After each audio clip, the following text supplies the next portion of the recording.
Good morning, everyone, and thank you so much for joining our third webinar for the PROPreneur group. I just wanted to stress that after Cheryl's session, I will be speaking to you guys about the leadership meeting that we had earlier this week. I'll give you some feedback on that. But today's session is going to be with Sheryl. I'm going to hand over to Rapalang. As always, please use the chat functionality. For those of you that haven't used it before, remember to address it to all panelists and attendees so everyone can see some of your questions that are being raised. So I'm going to hand over to Rapalang, and I'll be in and out of today's session, but I'm sure you're going to have lots of fun with the session today. Over to you, Rapalang. All right. Morning, guys. Morning. So I know that today I'm broadcasting from the car, so don't be surprised because my area, the bandwidth is very poor, the network is very poor. So I just sneaked into the mall right now because there aren't any coffee shops or restaurants just to sit in. So due to this lockdown, but I hope also you guys are coping with the lockdown. Those are just some of the adjustments that some of us have to make. So, but it's exciting because every time there's situations like this as entrepreneurs, we always find solutions. So thank you so much. And I should also say that I know you guys are always seeing our smiling faces. So we also want to say we are missing your smiling faces as well. And we can't wait to really meet you in person again like we used to be.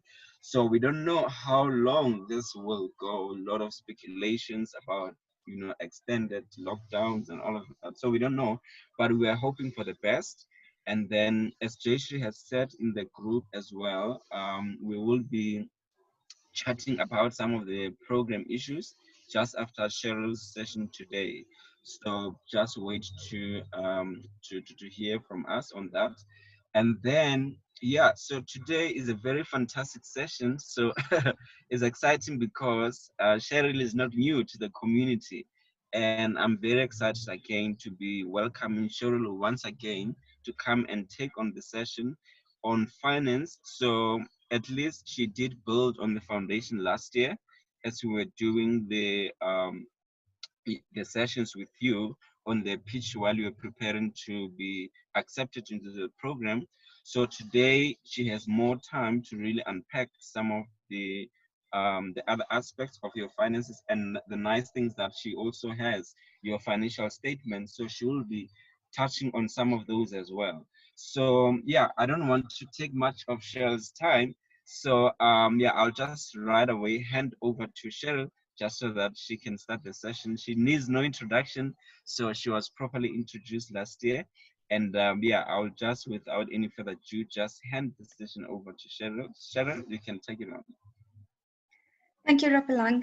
Good morning, everyone. Thank you for allowing me to brief you today and take you through the financials on this cold day in Johannesburg. You can all see me clearly and hear me?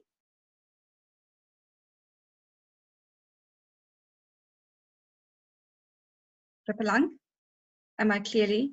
Yes, Cheryl, you're absolutely clear. Okay. Maybe the guys can just raise their hands if they can see you. Okay. So before we start, I just want to ask you a question, and maybe Rapalang can just coordinate the answers for us as we go along. I just want to have an idea of what you pay to your accountant on a monthly basis or a yearly basis to do your financial statements. So for example, do you do your invoicing and your payments, and thereafter submit all of the documentation to your accountant, and then they do your monthly statements for you? Or do you submit everything to them and they do your monthly statements and your yearly financials as well? So just to give me an idea, if you can, I see Bonella is saying I pay my accountant and auditor annually. If you can just put down an approximate fee as to what you pay your accountant, so we can consolidate that towards the end. It's just part of an exercise that we want to do. Okay.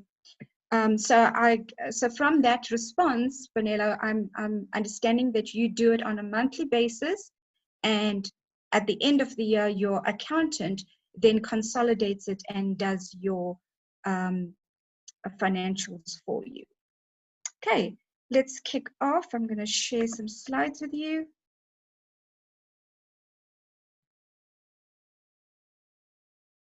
Can you see the slides?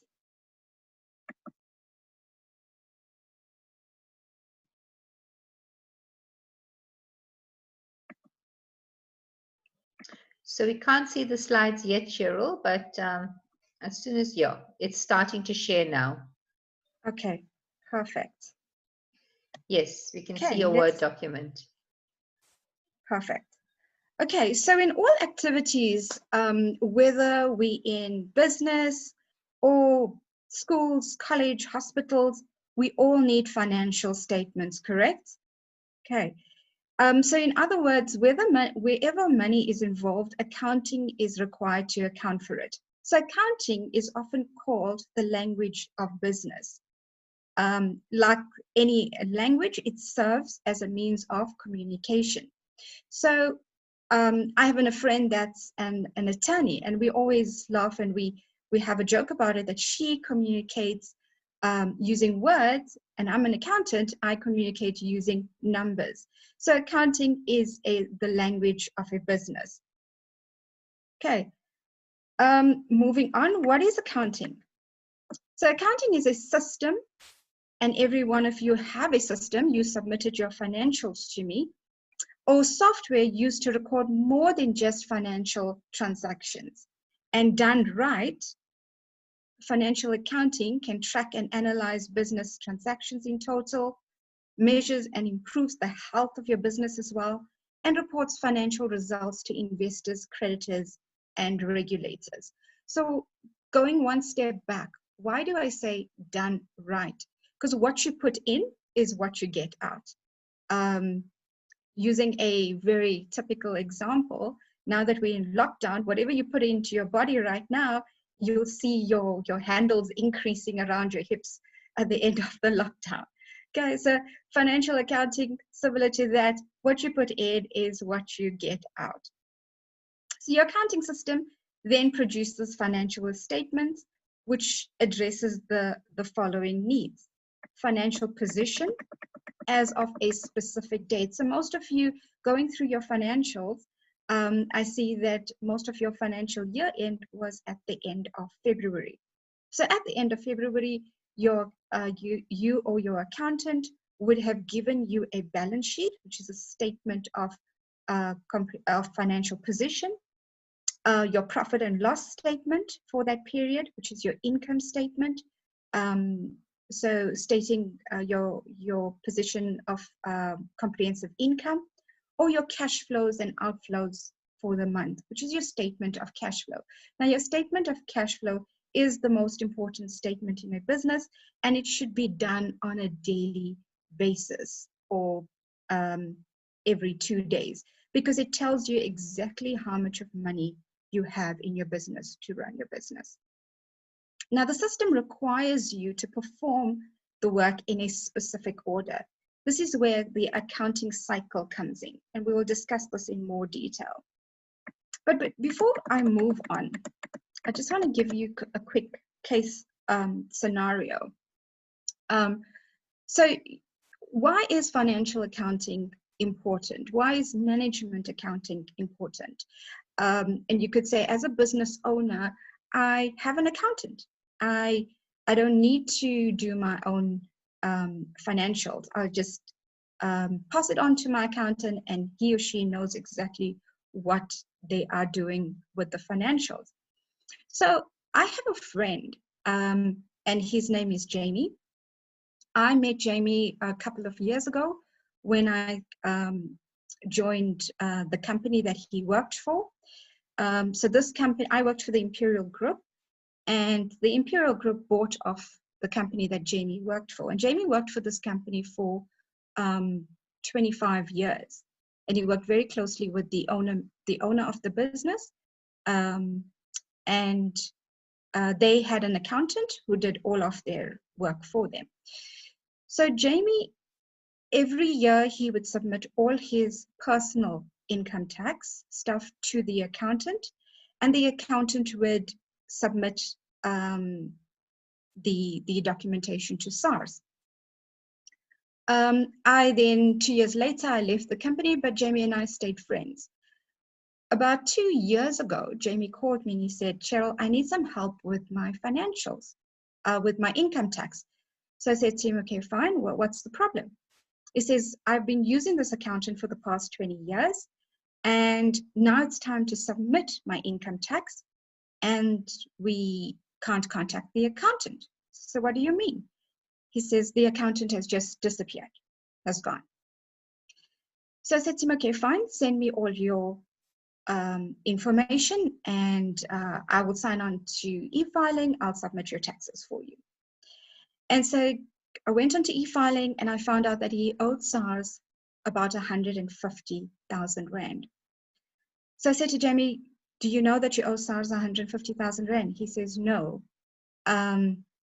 Andre, who was his accountant, the last payment that he did to Andre was about 220,000 Rand. He would pay Andre, and Andre would pay SARS. And this was the final balance that was paid. So in essence, he did not owe SARS any money. So I said to him, Jamie, can you send me that proof of payment?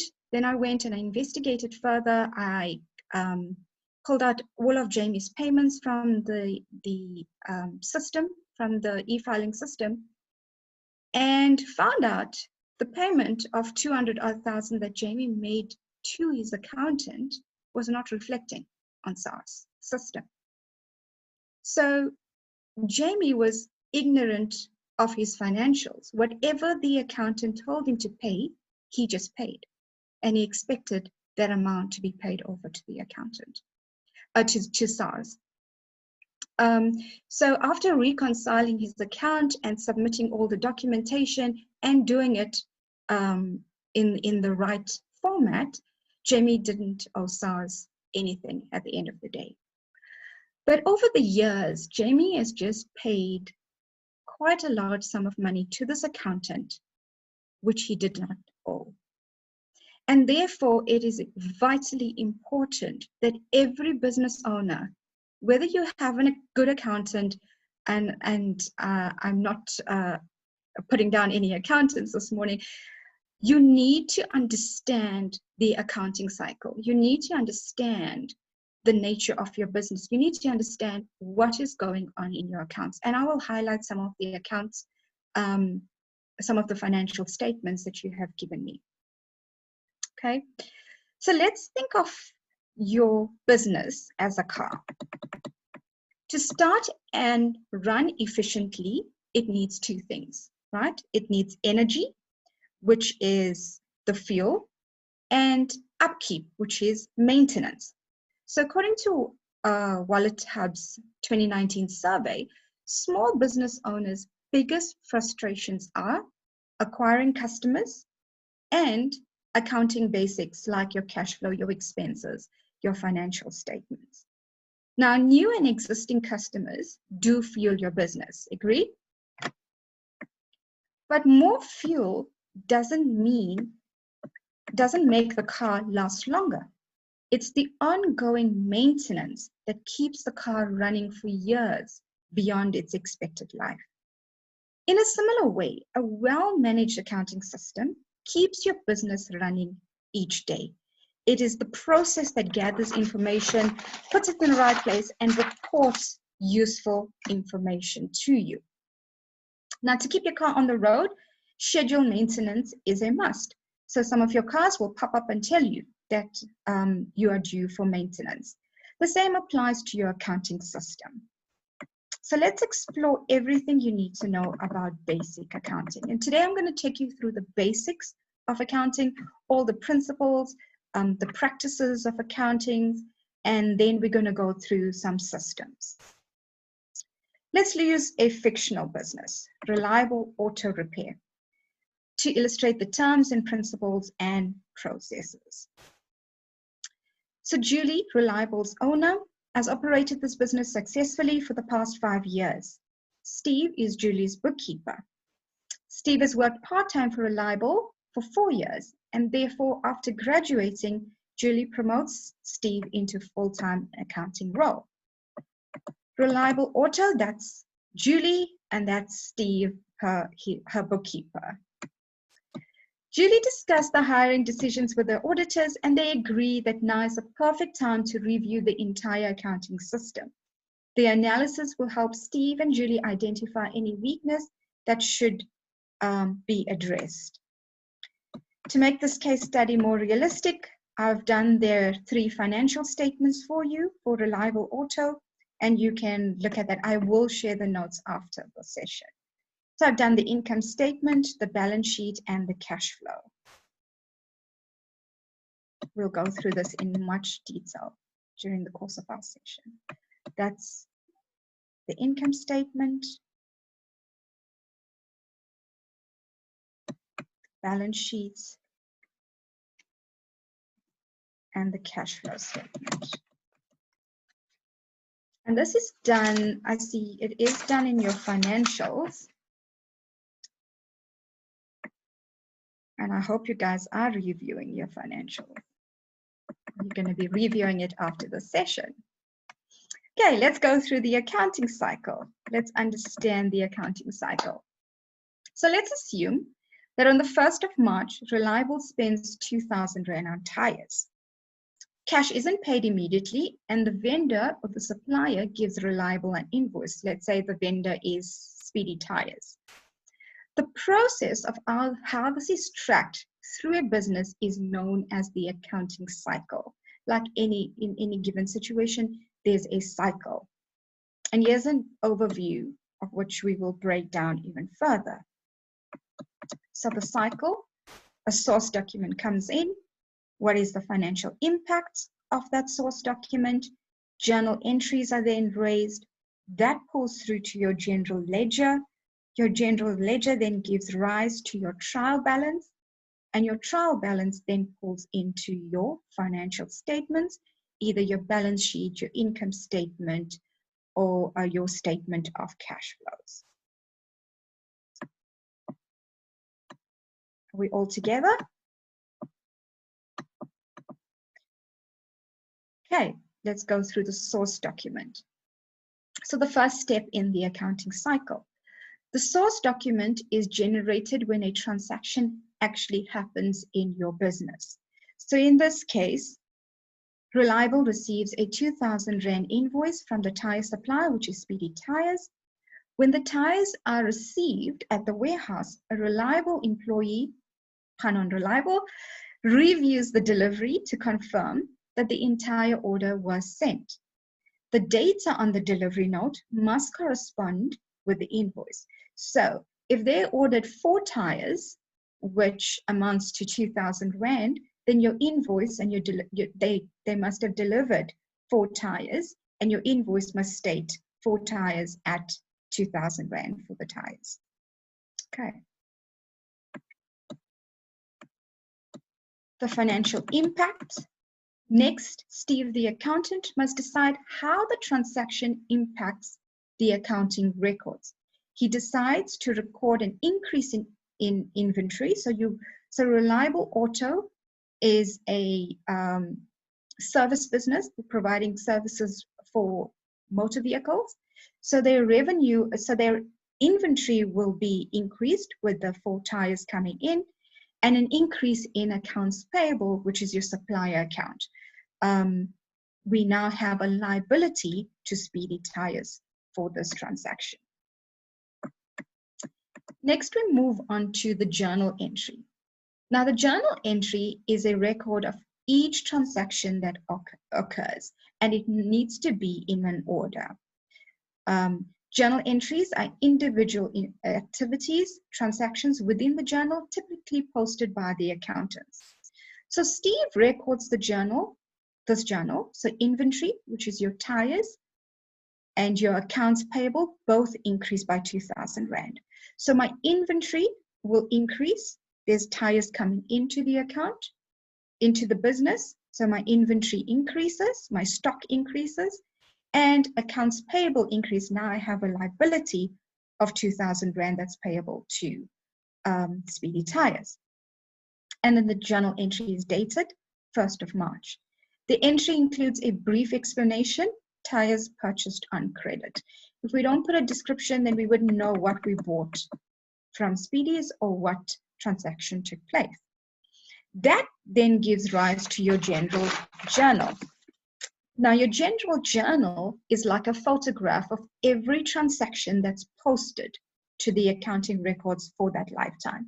And Steve frequently reviews the general ledger to verify that he's posted transactions correctly.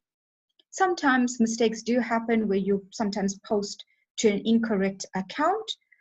So by reviewing the general ledger, you can easily pick up those errors.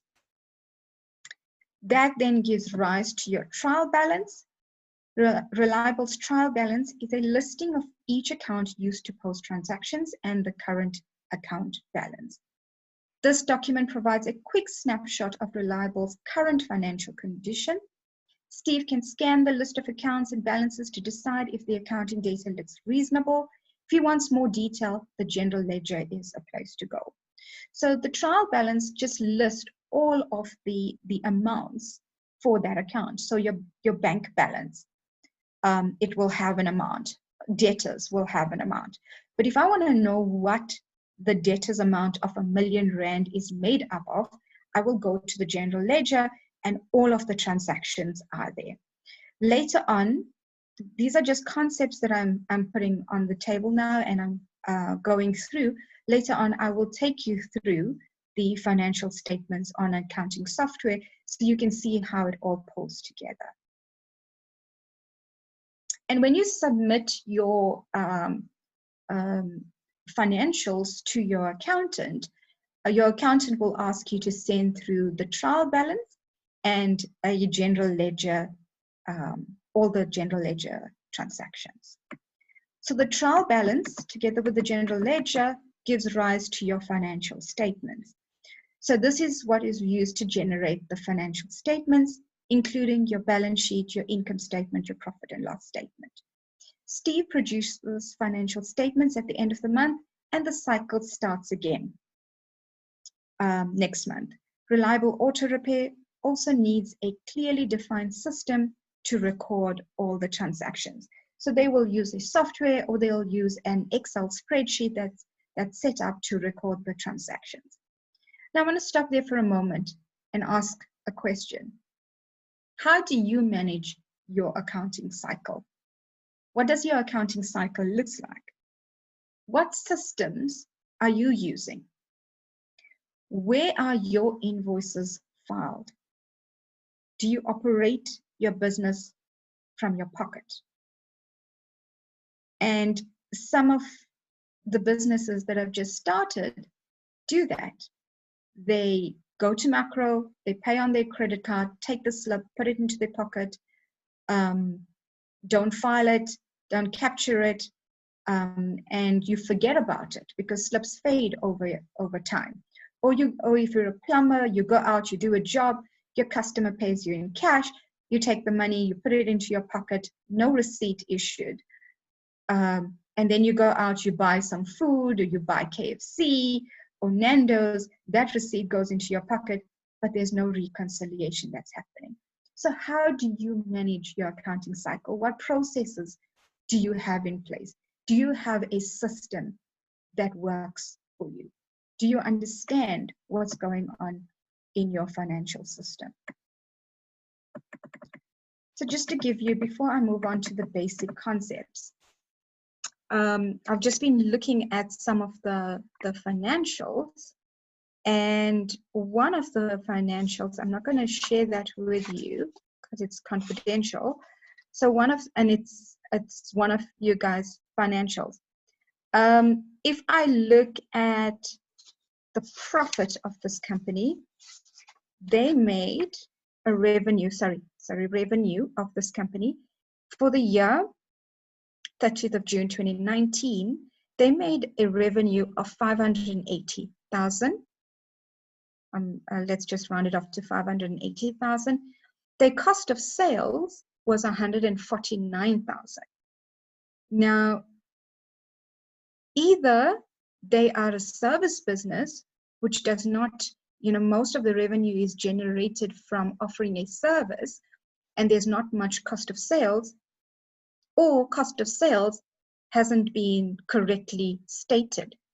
Now, my understanding of this business is that they do projects, which means that there are cost of sales. There's paint, there's parts, there's maintenance stuff that you need to buy. So cost of sales is not stated correctly.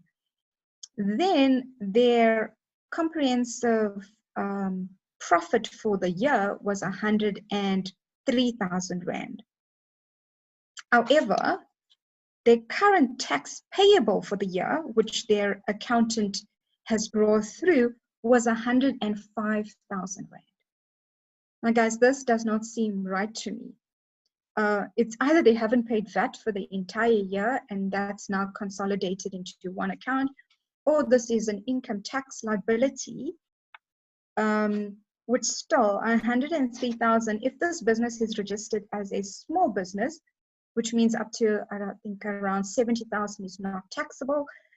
So they'll only pay tax on about 30,000 Rand. So your tax liability, your income tax liability, should be around 12,000 Rand.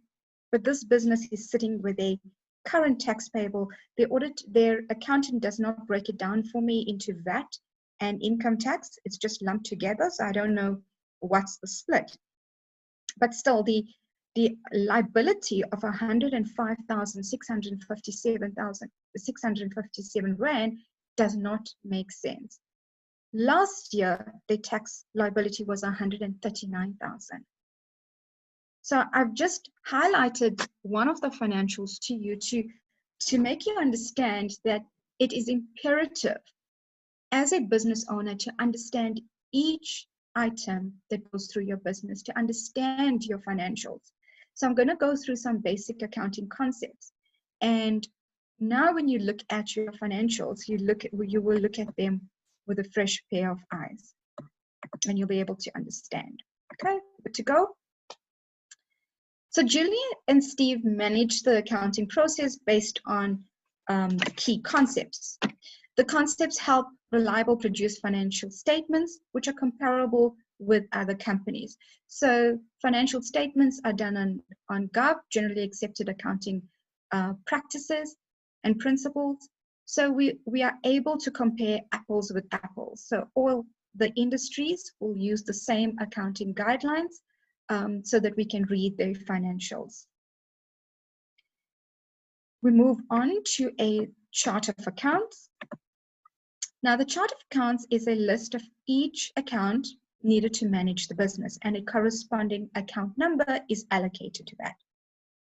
As your company grows, you may add or subtract, change your account numbers so that you can post your transactions to it. A typical chart of account assigns account numbers to the balance sheet first, followed by the income statement. For example, revenue will be numbered from 1,000 to 1,005, depending how many revenue streams you have. And income statement account numbers may be from 7,000 to 7,030.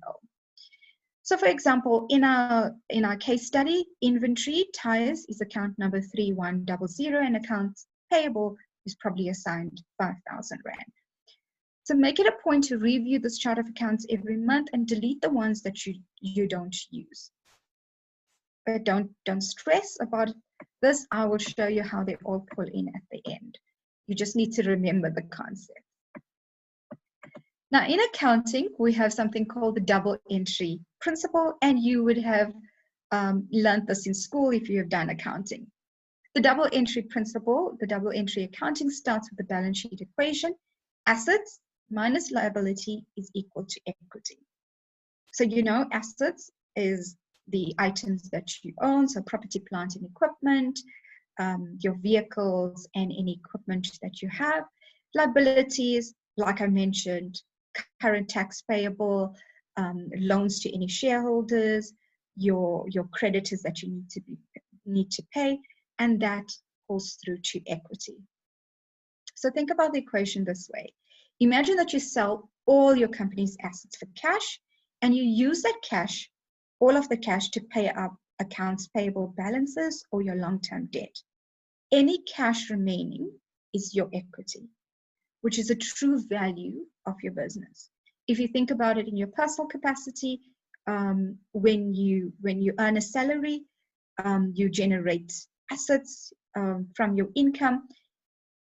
So all your assets minus all your liabilities, whoever you have to pay, you need to pay your credit card, you need to pay bank loans, that equals your equity, which is your true value. So the double entry bookkeeping keeps this equation balanced so that the total rand amount, assets minus liability, equals total liability. So your debits and your credits are accounting tools that you need for double entry principle. Whatever you debit, you need to credit so that it stays in balance. Okay, let's move on to the debits and credits rules. Because I'm sharing the screen, I cannot see the questions that are coming up. I will review that during the break. Debit and credit rules. These rules help you post your journal entries that keeps the balance sheet equation in balance. So your debit entries are posted on the left side of the journal, so close to the margin, and asset and expense accounts are increased with a debit entry. So if you buy a car, you would post it on the debit side because that's an asset and it will increase. Your credit entries are posted on the right side of the journal. So if you can imagine a T account, liability and revenue accounts are increased with a credit entry. So the total of the debits and the credits must balance out.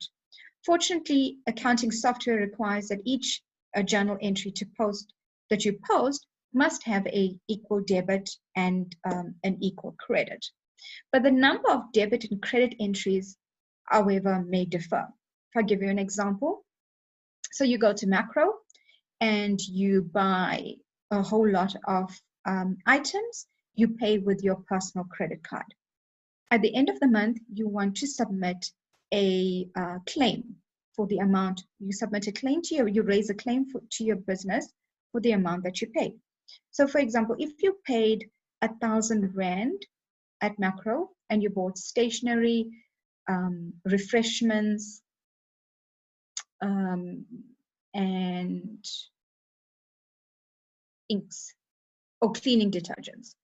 So you will debit each expense. So stationery is debited with 200 Rand, for example.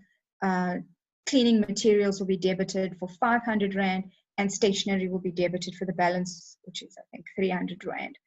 So all of those accounts will be debited, and your member's loan account, because you paid with your credit card and it's a claim, will be credited for 1,000 Rand. But yes, there's more debits, but the credit amount of 1,000 Rand equals the debit amount, if that makes sense. Okay, so each journal entry will have one debit and one credit entry. Or like I explained, it might be multiple debits, but then your credit amount will equal that. And as you can see, on the 1st of August, the tires account was debited, the inventory was debited with 2,000 Rand when Reliable purchased the tires, and the accounts payable was credited with 2,000 Rand, thereby giving us a nil effect.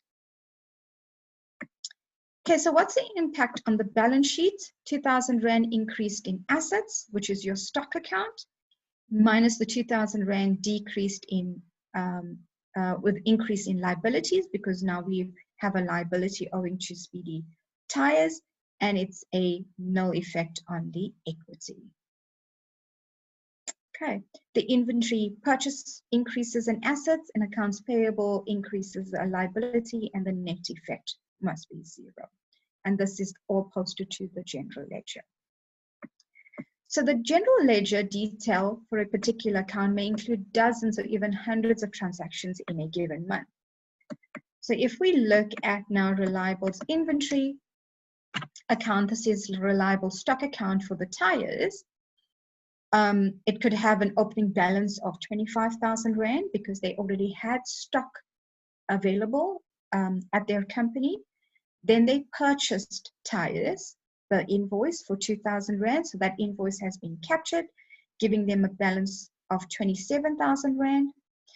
And then they did some sales. They sold some tires on the 5th for 8,000 Rand. So that decreased your stock account, and your ending balance is 19,000 Rand. So this is what a typical general ledger account will look like. Inventory purchases are debited to increase the account, and when goods are sold, it is decreased with a credit entry. Now the general ledger will then give rise to your trial balance. Your trial balance is a listing of each account with the current account balance. So here, your stock account will your trial balance will just show a 19,000 Rand balance. That is the amount that will pull through to your trial balance. But if you want to see what the 19,000 Rand is made up of, then we will go to the general ledger account 3,000, pull up the detail, and we'll be able to see what that is made up of. So the trial balance lists your assets, your liability, your equity accounts. Then the report lists the revenue and the expense accounts found on the income statement. Before you create the financial statement, you need to post adjustments to the trial balance using the accrual method of accounting. What do I mean? So for example, we'll go through the accrual method of accounting just now. I'm trying to think of an example. So in retail, we had 29 days if you had a store and you were selling goods via your shop front. We had 29 days in February. So a sale was done on the 29th. A customer came in and did a sale on the 29th of February, paid with his credit card. So the sale happened on the 29th of February, but the actual payment will only come through 2 days later because it was a credit card transaction. So we need to bring that revenue into the financial year because it happened in the financial year. So we call this an accrual method of accounting. So the accrual method of accounting requires the business to post revenue when it was earned and expenses when they are incurred. So sometimes your client will also pay you in advance, but the expenses will come in the next financial year.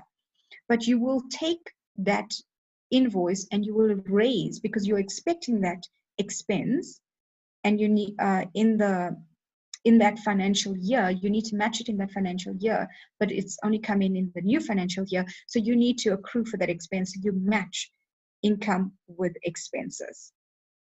Okay, so this method applies the matching principle, which matches your revenue and your expenses when they happen. And if you don't know what that amount is, you can phone your supplier because they invoice you in 30 days. Phone your supplier, get that amount, and bring that into your financials. So your revenue is not overstated because your revenue is quite high, but your cost of sales is low because you haven't matched the expenses correctly.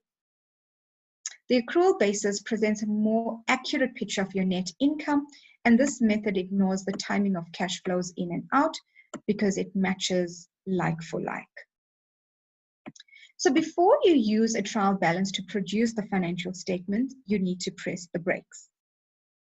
And ask yourself, have you accounted for all the transactions for that financial year? Another example could be, before you're creating your financial statements, review the general ledger to determine if there's any adjusting entries that needs to be posted. Did you account for all your depreciation? Did you write off assets which are not in use, or you have sold off during the year, or you have scrapped during the year, but it's actually still sitting on your asset register? Let me stop. Let me take it one back. Do you have an asset register? Which is very important. You need to have a detailed asset register of all the assets that are currently in your business. Okay, and I can gladly send you templates to account for your assets. Did you take, if you have a bond on your property, did you account for all the interest that you paid on the bond? Now, this statement is received a few days after month end, and sometimes the bank will not send it to you unless you phone and you ask them for that. So do you have the statement? Did you account for all interest paid and interest received?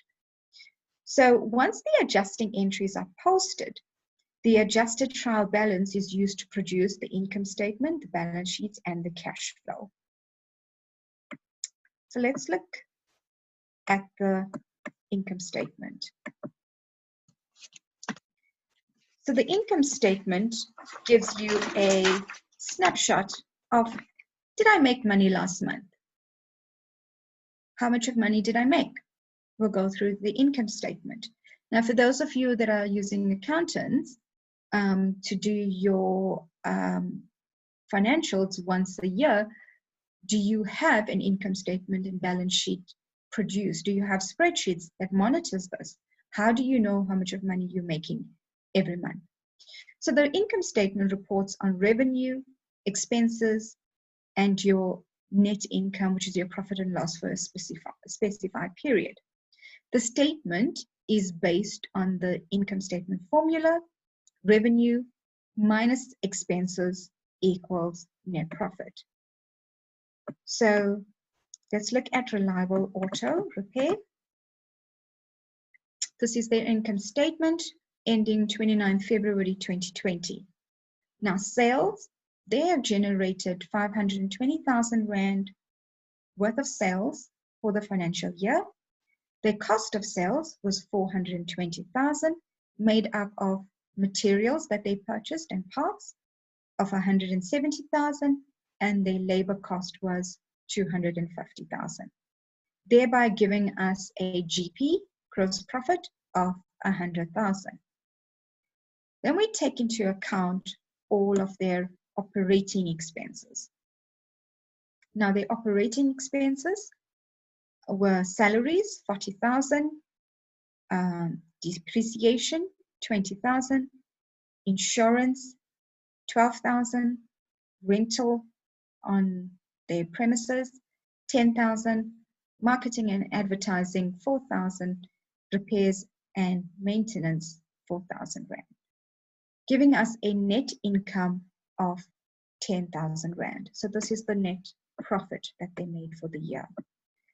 Okay, so if we start, we've just highlighted, if we started at the top, we highlighted how the business activity flows to the GP. Remember, costs are directly related to production.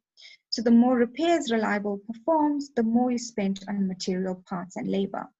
I highlighted one of the business's financials to you, where the cost of sales was quite low at 149,000 versus a revenue of 580,000 Rand. And there again, the owner of the business needs to go and see, have I included all my labor? And if I look at the income statement, by the way, their salaries paid to director is a 1P, and salaries paid to other is listed there. So maybe the salaries paid to other is actually for labor, which is contractors. And that should be, because it is a service business whether it's plumbing and projects, that should actually be brought into your cost of sales, so your business is accurately stated. And the costs related directly to the generation of your income. So reliable incurs other expenses, and we've gone through that, and thereby giving us a net income of 10,000 Rand. So reliable must be able to produce the vast majority of net income from vehicle repairs to ensure that the repair business is sustainable. Accountants refer to consistent, sustainable net income as operating income. Non-operating income is not consistent and predictable. So you have revenue generated from what you do in the course of your business, and you have non-operating income. So non-operating income will be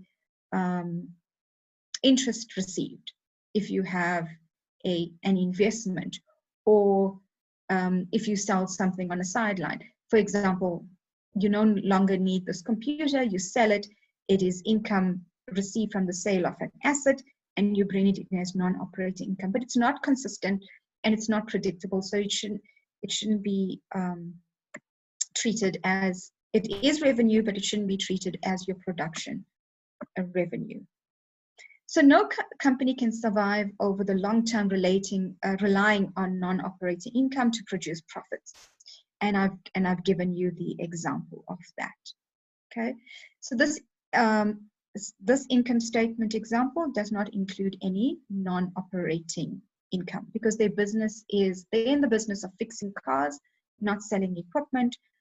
So all of their revenue is generated from their income of fixing cars. Rapalang, I don't know if we want to stop there to take a break before I move to the balance sheet. Oh yes, I was just cueing you just to say that we just need to take a break now, and we can take about 10 minutes break just so that the guys can sip some coffee, and then we can come back right away. So it's 10 o'clock right now, and we can come back at 10:10. Perfect. Okay, thank you guys. Let's have a break, and then by 10:10 we're back. Thank you. Thank you. Okay.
Okay, let's see if the guys are back. Okay, a couple of them still just about to arrive back.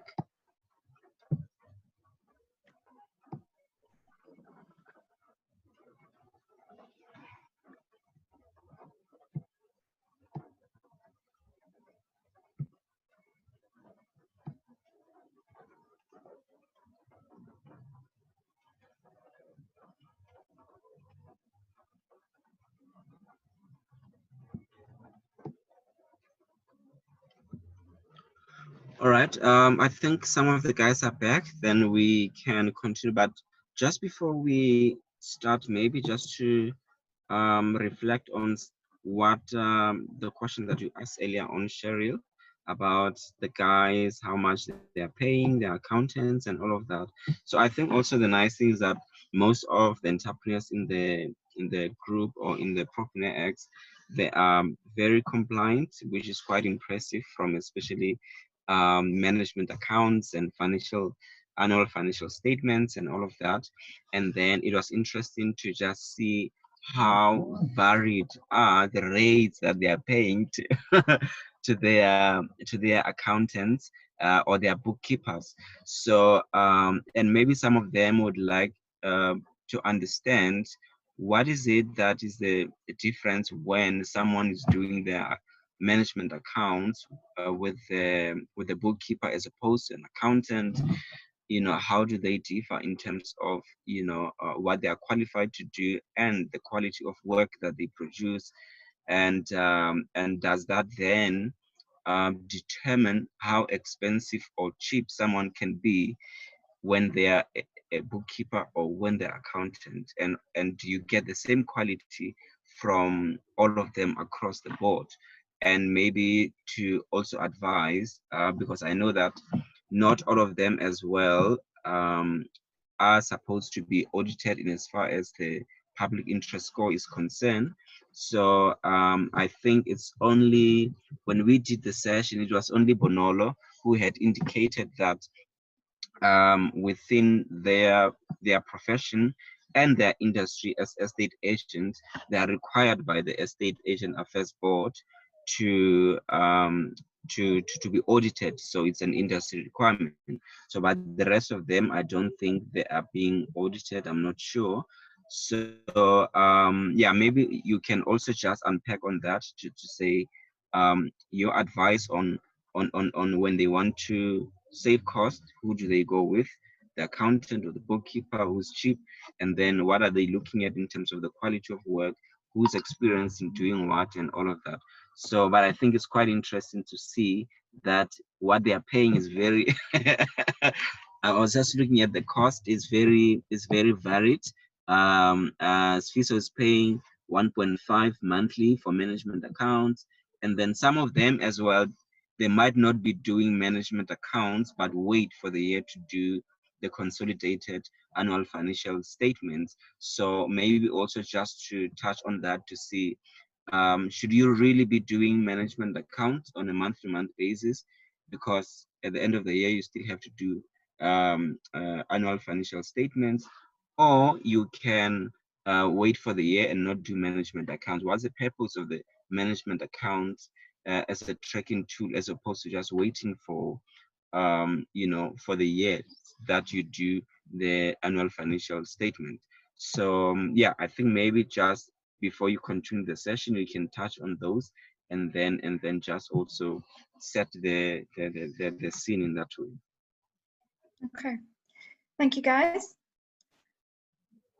Okay, And I'd also so like the guys to come forth with questions as much as possible, and also indicate their challenges in as far as dealing with accounting and management account is concerned.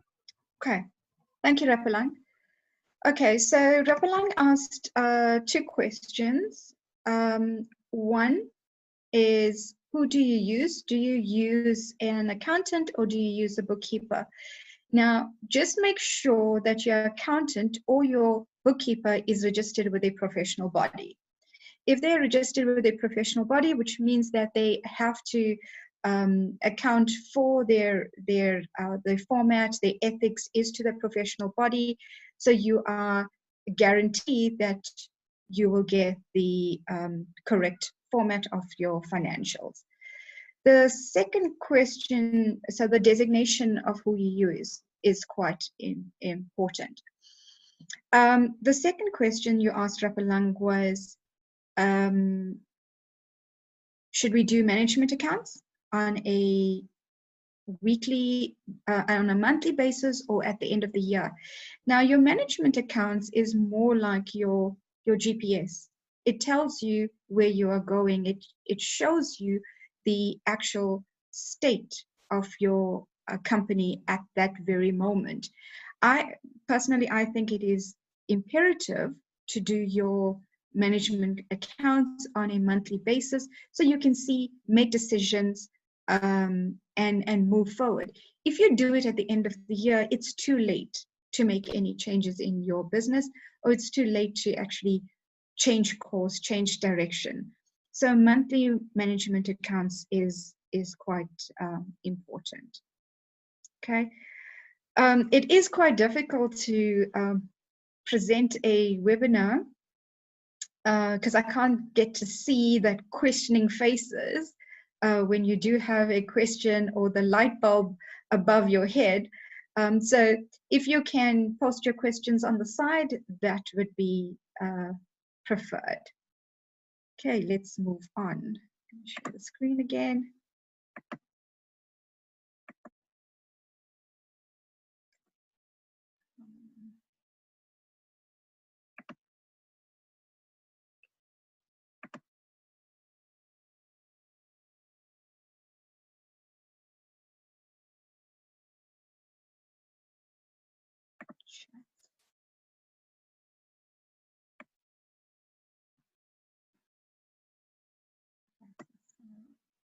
I can see the chat. Okay, we have touched on the income statement, and then we're now going to move on to the balance sheet. But you can stop me at any given point and post your questions, and I'll answer it as we go along.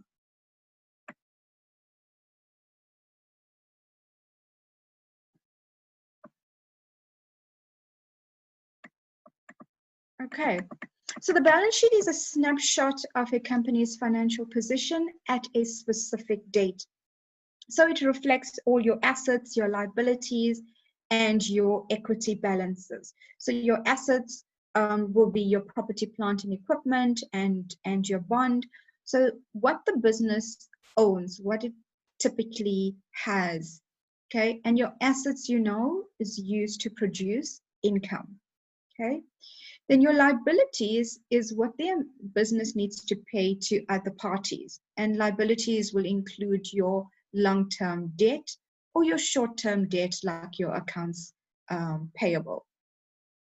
The equity is the difference between your assets and your liabilities. And we'd said before, when we started, your equity is your true value of your business. What is your business worth? And you need to know that at any given point. What is my business worth? So let's look at Reliable's balance sheet. So Reliable's balance sheet at the end of February, 29th of February 2020, they had cash of 40,000 Rand in the bank. This is current assets. Their accounts receivable, which is their debtors, was 70,000 Rand. And inventory stock on hand was 30,000 Rand, giving them a total current assets of 140,000 Rand. Their long-term assets or non-current assets, machinery was 5,000 Rand and equipment 40,000 Rand, giving us a total asset value of 185,000 Rand. The equity, which is owner's equity, the contribution by the owner is 25,000 Rand. And the retained earnings is 10,000 Rand. What is retained earnings? It is your profit that is brought through on your business for the year. So if we go back to the income statement of Reliable, this 10,000 Rand here, net income, is what's brought through as your retained earnings on the balance sheet. Okay, this retained earnings will be a cumulative amount for all the profits made up until that point. So if you were running for 5 years and there's 5 years worth of profits, the retained earnings will be the cumulative amount for that 5 years, or loss. Let's presume there's no loss. Then we have liabilities.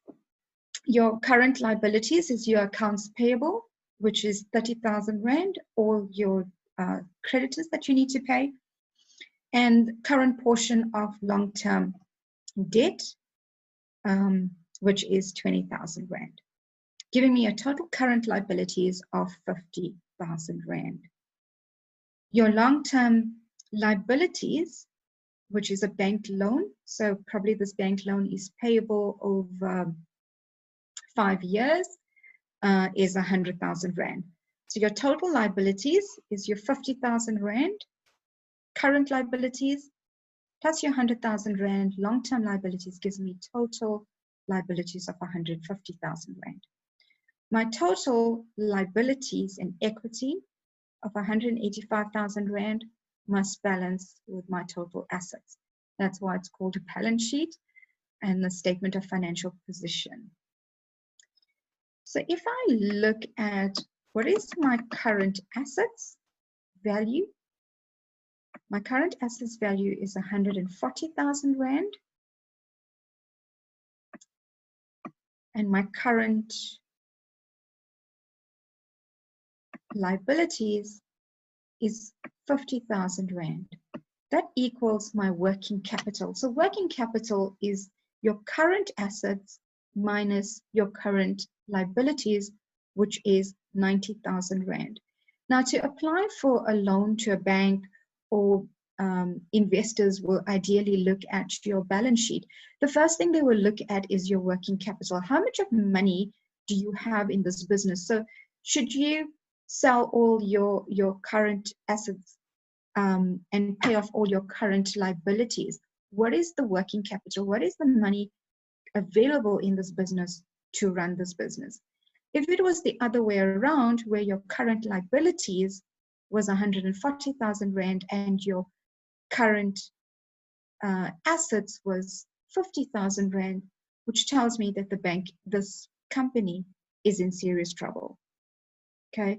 Because their liabilities exceed their assets, okay? So take some time to go and look at your balance sheet and look at your working capital amount.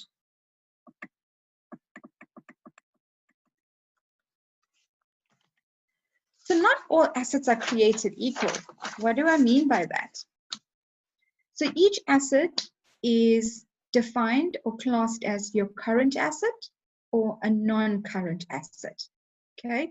So your current assets, we mentioned, are your cash or assets that can ideally be converted into cash within 12 months.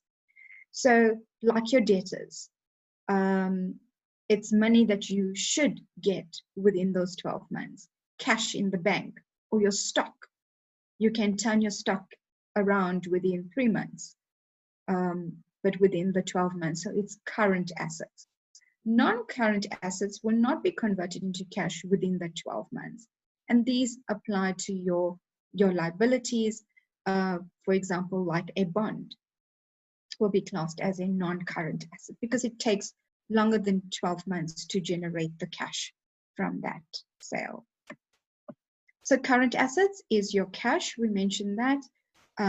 It's your accounts receivable, money that your customers owe you. It's inventory, items that you purchased for sale. Any prepaid expenses. So if you have prepaid 6 months in advance, like your insurance premiums, sometimes you pay for the year upfront, and then you bring in that cost on a monthly basis into your financials, or any investments that you have. Those are your current assets. Your non-current assets will be your fixed assets, which is your vehicles, equipment, building, anything used to produce your income. So these assets decrease within time, and for that reason, we have a depreciation cost that's posted to your income statement. Okay, and thus ideally decreases your fixed assets. So each asset is classed differently. Plant and equipment, SARS allows us to write it over 5 years. So we will take that and we'll depreciate it over 5 years. Whereas your computers and software, for example, is depreciated over 2 years. But those guidelines are available on the SARS website, and it's quite easy to do that. I want to focus some time on intangible assets. So we have tangible assets in the business, like our computers, our desks, our chairs, things that we can touch, feel, and see. And then we have intangible assets, such as your goodwill, patents, copyrights, trademarks will fall into this category. And you're able to use this asset over multiple years, and it's a long-term asset. So most of business, from my experience, most of the businesses fail to bring through their intangible assets. They will very readily bring through their tangible assets because it's something that they can see, but their intangible asset is also a value to their business, and it adds value to their business when they one day plan to sell their business. So patents, some of you have created products. Paseka is one of them, have created a product. Did you value this product? Did you bring through the patent and the copyright and the trademark amounts that you paid on this product?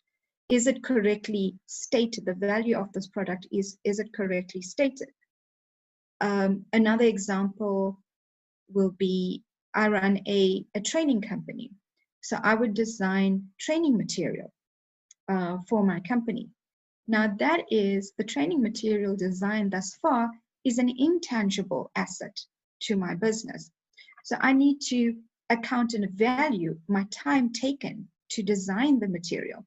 Or if I've paid for somebody else to decide, a designer to design the material, I need to bring that value in as an intangible asset. Because when I sell the business, I'm going to sell it with the material that has been created. And so you can sit with your accountant or your business advisor and agree on a value or agree on a formula how you're going to bring this in to your business as an intangible asset. Some of you have created products, whether it's acha or a ginger beer, for example. You need to bring through that value of that product as an intangible asset. Write out your recipe and bring that through as an intangible asset. Just a quick question, Sheryl, just on the intangible asset there, to what extent when we put it into our balance sheet, that is not going to look like is inflating the value of our business? Because I know that sometimes people can use intangible assets, as a way to just make the balance sheet look good, just so that it influences the valuation process, and then then a picture that the business, is worth something that is not. So to what extent can you carefully evaluate it properly such that it doesn't, overstate the balance sheet? Okay, very good question. Thanks, Rapilang. So let me take it from the point of view of my business. So I would look at what a typical designer will will charge to design the material. And if a designer charges me 1,500 Rand to design or get a couple of quotes, and the average cost to design the material is 1,500 Rand per hour, then that is more or less the value that I would use to allocate my time used to design the material, if that makes sense. So if I spent 10 hours designing the material, I will times that by 1,500 Rand an hour and put that value in. So you need to see market value. What is the market offering for that particular service? The same with if you want to bring through, if I purchase the material, then obviously I will have an invoice from that supplier to say that I paid 30,000 Rand for this material. And when I graze a value on the intangible asset for that material, I will have a supporting document. So any amount that you put on the balance sheet, and yes, companies do that to make the balance sheet look healthy and good, needs to be substantiated by a document, by a source document. So how did you get to that value? Did you do your market research? Did you get 3 quotes to see this is what the market is charging, and therefore I've used the same principle to allocate my time and value to this business, if that makes sense. Okay, so it needs to be substantiated by proper documentation. So if somebody asks you, you have those documents on hand. Okay, so creditors can have a claim on some of your company assets. If you don't pay the creditor, you know the creditor can get a court order against these assets. These are called liabilities. So your creditor is a liability to the business. And liabilities are classed as current liabilities. These are the amounts paid due to be paid within that year. So whatever you owe the creditor is a current liability. You can also have payroll liabilities. So for example, if you have employees and they accumulate leave over the year, if, for example, they have 5 days leave owing to them, that 5 days need to be fully provided for as a leave liability provision on your balance sheet. And that is accounting standards that you need to bring that liability through. If your employee leaves, you need to have that money provided for to pay the employee for those leave days due. Okay, and any short-term business loans that you have that you need to be paid within that year, like an overdraft facility, that you bring through as a current liability as well. Your long-term liabilities, amounts that are due to be paid in a year, that's like your mortgage loan or any future benefits, bonuses that you're going to be paid out in the year, that's brought through as your long-term liabilities on your balance sheet. Okay. If you sold all your company assets and use that to pay your liabilities, any remaining cash is considered an equity balance. Okay, how much the business is worth. So the Reliable Auto, the company that we used as an example, has 2 components of equity. We have owner's equity and we have retained earnings. So your opening balance on owner's equity is the initial investment in the company. So if the owner contributed 50,000 Rand in cash, that was the capital contribution, and 10,000 Rand, remember, came from our income statement, which was the profit for the year. 10,000 Rand in equipment, then the opening balance is 60,000 Rand. So 50,000 Rand was cash, capital amount, and they brought through equipment of 10,000 Rand into the business. So the opening balance is then 60,000 Rand. The net income, and that is now from your retained, your profits that you generated. That's the 10,000 Rand retained incomes that now pulls into the equity amount of your balance sheet. Okay. And let's assume that Julie decides to leave the entire 10,000 Rand in net income in retained balance, and she does not pay out any dividends. That 10,000 Rand stays in your retained earnings. So one of the biggest issues that most companies face is your cash flow. And that's money coming in and out of the business. So earlier I asked a question: do you operate your business from your pocket? Generate a sale, money goes into your pocket, pays out of that. And how do you manage your cash flow? Do you have a system in place to manage your cash flow? So the cash flow statement shows what comes in and what goes out. And this needs to be done on a daily basis. And we'll go through a checklist soon. So it is the inflows and outflows from your operating, financing, and investing activities. And it's for a specific time frame. So it's either a month or a year. So let's take an example. Let's look at reliable statement of cash flow.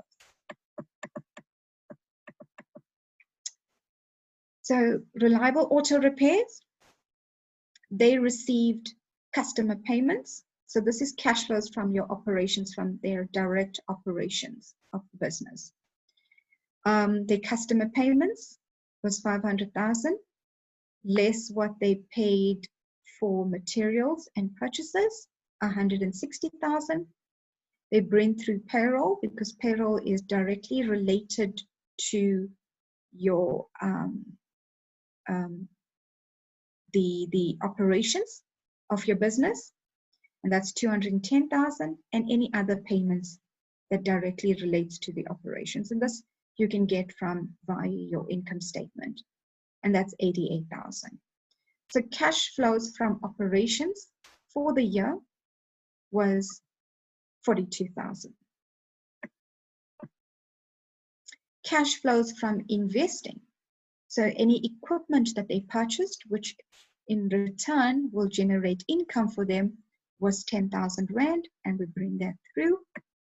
And cash flows from financing, your loan payments and interest paid on your loan was 15,000 Rand.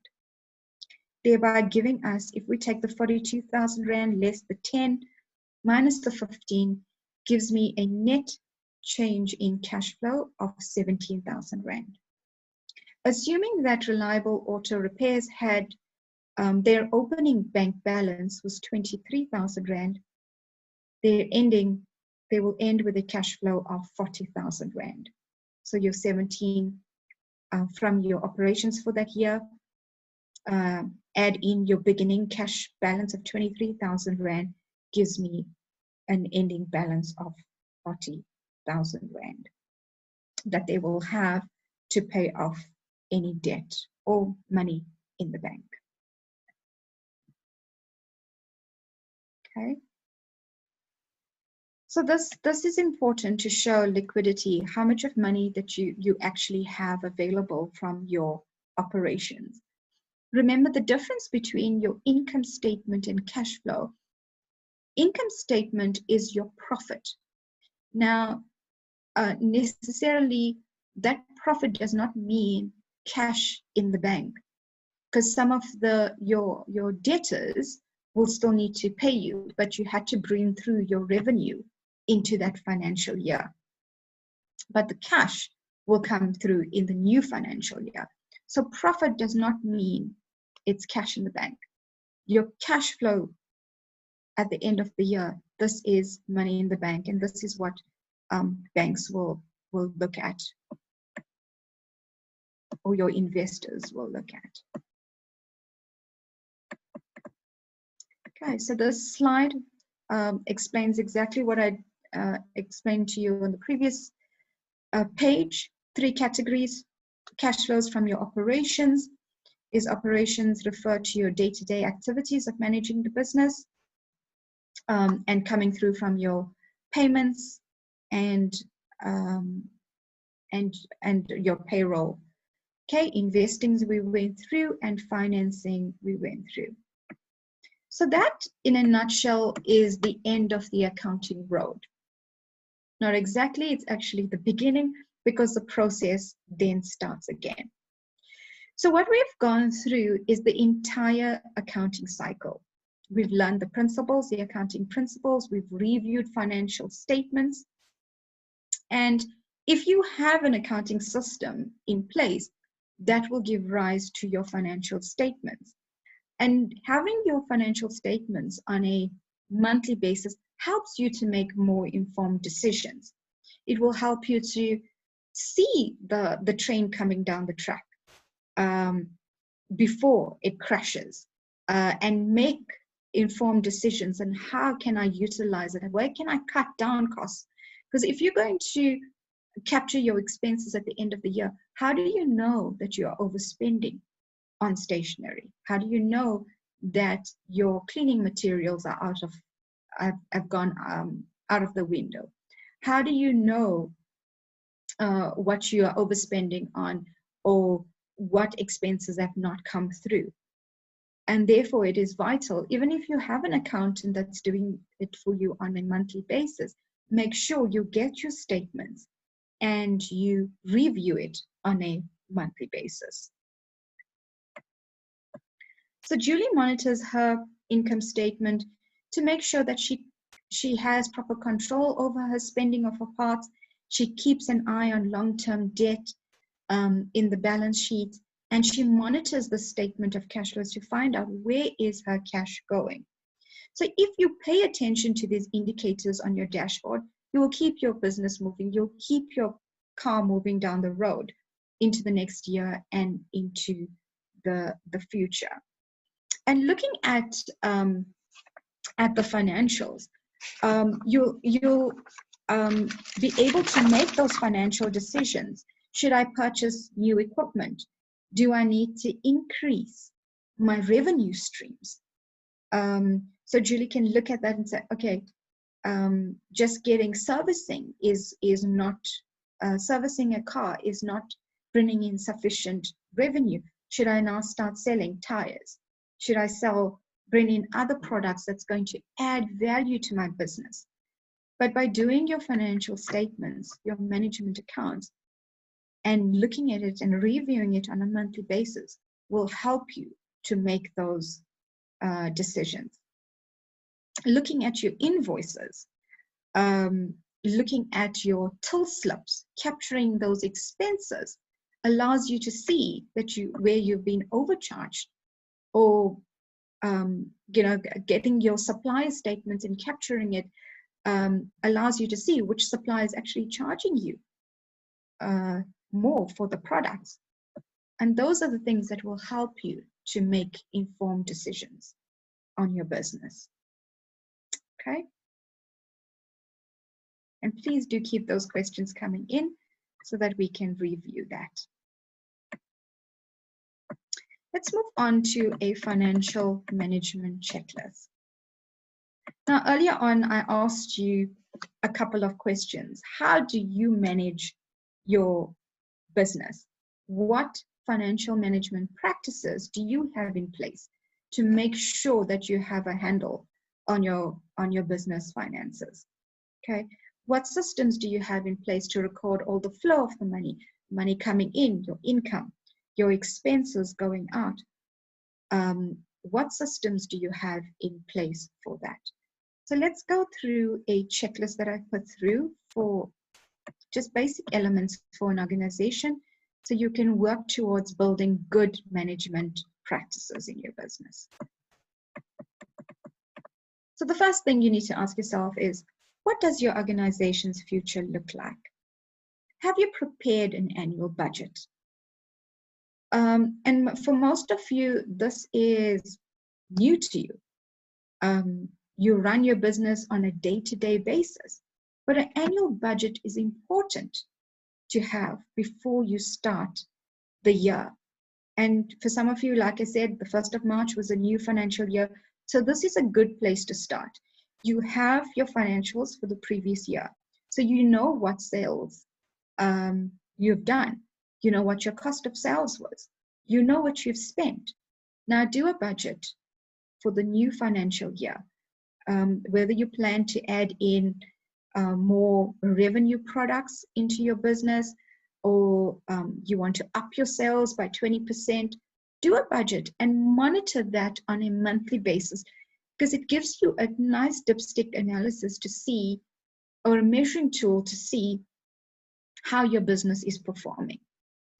And if fuel goes up, I mean, we're kind of in a recession right now. If fuel goes up 4 times, obviously you will be under budgeted for fuel, so you can make those adjustments quite quickly. If you are a service business that's on the road, a plumber or an electrician, and if fuel goes up quite substantially, you need to increase your pricing. But you'll only be able to see that if you have a budget. What is your actual spend for the month and versus what you've budgeted for the year? Is it prepared before the year starts? Now, it's important to prepare your budget before the year starts, like I said, where you can monitor it on a monthly basis, because it provides a good snapshot of what your year will look like. Okay, you need to update this. Do a forecast every single month. If you see fuel is going out of control, update that and decide, okay, yes, it's increased, so I need to forecast an amount that will be appropriate for my business. And how am I going to make up that deficit? Am I going to increase my my pricing to my customer, or I'm then going to go to my supplier and say to my supplier, can you please give me a discount on the items that you're purchasing? Do you have a monthly cash flow forecast on a monthly basis? Do you know what you're going to spend? Do you know what you're going to pay for salaries? And obviously this will increase and decrease based on your sales. Is there a quarterly review in place? Do you review your financials on a quarterly basis? Do you review your cash flow on a quarterly basis? Are you aware of any changes in the financial legislation or tax or any regulations that are coming through? This can cause a major impact on your business. Does your accountant advise you on any changes? Are you aware of your tax amounts that you need to pay? Like the financials that we discussed earlier this morning, this current liability is sitting on the balance sheet, but it's also incurring interest and penalties. So is your accountant advising you of all of those interest and penalties that are building up while that amount is sitting on your balance sheet? Do you meet with your team regularly to discuss financial matters, your partners? Do they know what's happening in your business? Does your staff know what's happening in your business? With the shutdown, some of the companies are applying for the UIF benefits. So did you meet with your team or over Zoom and have a meeting with them, online meeting, to tell them that this is a financial impact of your business, and if you are paying PAYE and UIF, you can actually claim a portion of your salary from the UIF benefits. So do you know of those benefits that's available to you as a small business owner? Do you know your financial position? Are deposits made, the cash that you receive from your clients, do you deposit them on a regular basis? Are bank accounts reconciled monthly to your accounting records?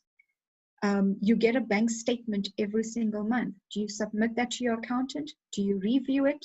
Do you look at it? Because banks can be charging you, debit orders can go through, or banks can be charging you interest on accounts that have been paid off a long time ago, or what's the usual one that they charge? A credit life fee. So when you take out a loan, they charge you an amount, or like a policy for that amount, for the amount that you've taken out on credit. And that amount, although you paid off your loan, that amount is sometimes still debited via your account until you phone your bank and tell them to cancel. So are you aware of all your cash flow status, all your debit orders that are going through your bank account? And not waiting for your accountant to reconcile your bank statements to that account. Because they don't know what debit orders you have. They will just capture it to your accounts. Are your receivable monitored monthly? So your debtors accounts, do you know who owes you money? Do you know what days, the days, whether it's 30 days, 60 days, 90 days, and are those amounts coming through on a regular basis? And at the end of the year, if a debtor has not paid you in time, then you need to write off that debt or put it into bad debts. Do you know your payables? Are your invoices paid promptly? Because if your invoices are not paid promptly, then again, you're going to be charged interest on your outstanding accounts. Are your accounts monitored monthly? So do you know of every single supplier that who you owe money to? So there's not going to be any surprises at the end of the month or at the end of the financial year. Or you receive a lawyer's letter to say that they're seizing your assets. Do you have an up-to-date cash flow planning spreadsheet, taking into consideration your monthly accounts payable forecast? So do you have that forecast available that you are reviewing on a monthly basis? And guys, these are all, you can easily set up Excel spreadsheets, or if you have an accountant, they can actually do this on their financial system. It is quite simple. It sounds overwhelming and like a lot to do, but it is quite simple once you understand the terminology and what you are putting into your finances, financial systems. Are your assets safe? So are significant purchases approved in advance? And now you can only make purchases if you know exactly what cash flow you have. So you can't go and expense and buy a 30,000 Rand piece of equipment, and come the end of the month, you don't have the finances to pay that, or to pay your installments for that piece of equipment. Is it approved in advance? If you have a partner, do you have 2 signing officers to authorize all your payments and review supporting documents? Do you get 3 quotes before you make a purchase? Do you go out and investigate the different functionality of the machinery before you purchase that? Are your bank accounts reconciled on a monthly basis? And does somebody other than yourself or your bookkeeper review the reconciliation? Because a bookkeeper can do a lot of things via journals. So get somebody else to review these accounts to make sure that they are properly accounted for. And now that you understand the accounting cycle, you'll be able to do this yourself. Have all the payroll payments been made on time? And that's something that we don't mess with, right? People's payrolls. We make sure that we pay them on time. Do you have an established asset register? And do you regularly maintain it on a monthly basis? So we spoke about this earlier as well. It's just a spreadsheet. And if you want me to send that to you, please indicate on the chat, and I can email you an asset register where you account for every single asset that you purchased. And there again, the asset needs to be accompanied by a supporting document. So you can't just bring an asset on without a supporting document. So either an invoice or an accountant that has valued the item before bringing it onto your asset register. And these assets need to be depreciated on a monthly basis, and those depreciation charges come into your income statement. Okay, still with me? Okay, let's go through some of our daily business accounting tasks.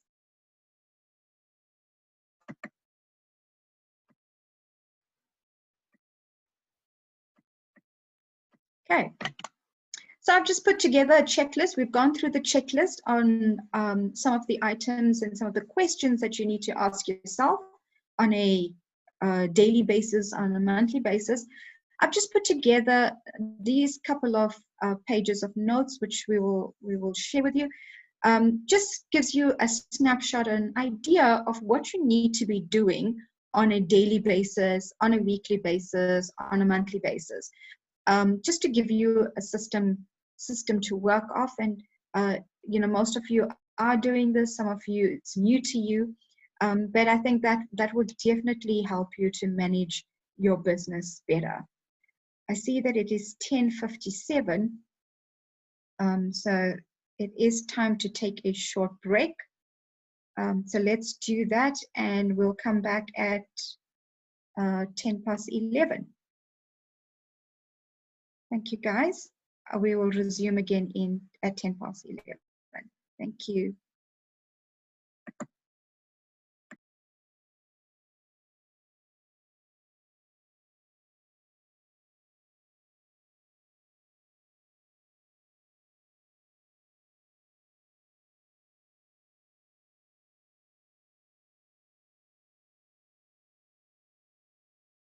The value. Process or review your payroll and approve tax payments. So every single month, if you have employees in your business, you will have to submit a PAYE, SDL, and skills development levy and UIF to SARS. And that needs to be submitted by the 7th of the month. So make sure that that is submitted timely to avoid penalties and interest. And this, your accounting software can do all of this for you. Review actual profit and loss against budget and against prior years. And this is why it's important to prepare a budget at the beginning of the year, so that you're reviewing it against every month's management accounts and against what you've done last year, so that you can make the adjustments timelessly. And if you've not prepared a budget, do so before you get into the first quarter of your financial year. Review month-end balances versus prior period. So comparing your balances, comparing your assets and your liabilities, comparing your expenses, you'll be able to get a picture as to what has increased, what has decreased, and make decisions on that. Biannual accounting task. So these are done every 2 months, and that is one of that. Where whatever invoices and your payments that you've captured, you pull out a VAT report from your system, and you submit a VAT submission to SARS every 2 months. Prepare your revised annual profit and loss estimate. It's time to evaluate how much of money you're actually making and whether your net assets are going up, and the differences between your revenue and expenses and what caused those changes. So by reviewing this, you'll be able to identify the trouble spots and make the adjustments. Improve sales, lower your margins. Nobody expected for the entire world to be on shutdown. and for us to be going through this right now.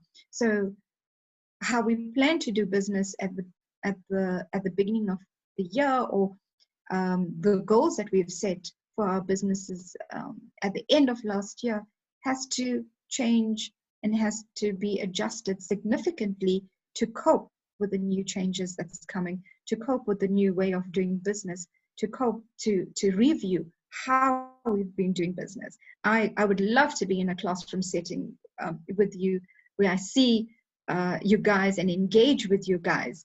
Never thought I'm going to be doing a webinar on finance, but looking at your finances, looking at your business, gives you a snapshot analysis of how to change things and where those changes needs to be made to continue with business as normal.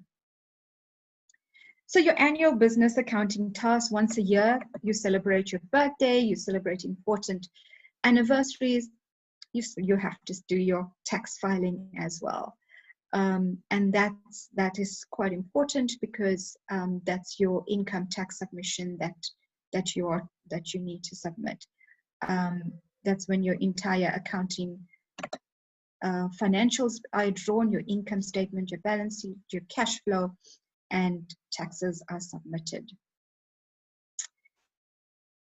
Okay, so we'll review all our past due receivables, see what we need to write off, what we need to deduct, review our inventories again. And those of you that are in the production business, you will look at your inventories and decide what is in progress, what is in production, how much of that can I write off to my revenue, and how much of it is actually stock that needs to be in stock. So those are the things that you will look at. What inventory am I writing off? What is expired?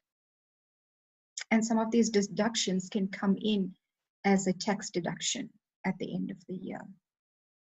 Again, you will review your asset register to make sure that everything is accounted for, or assets need to be scrapped if they're not in use. Okay.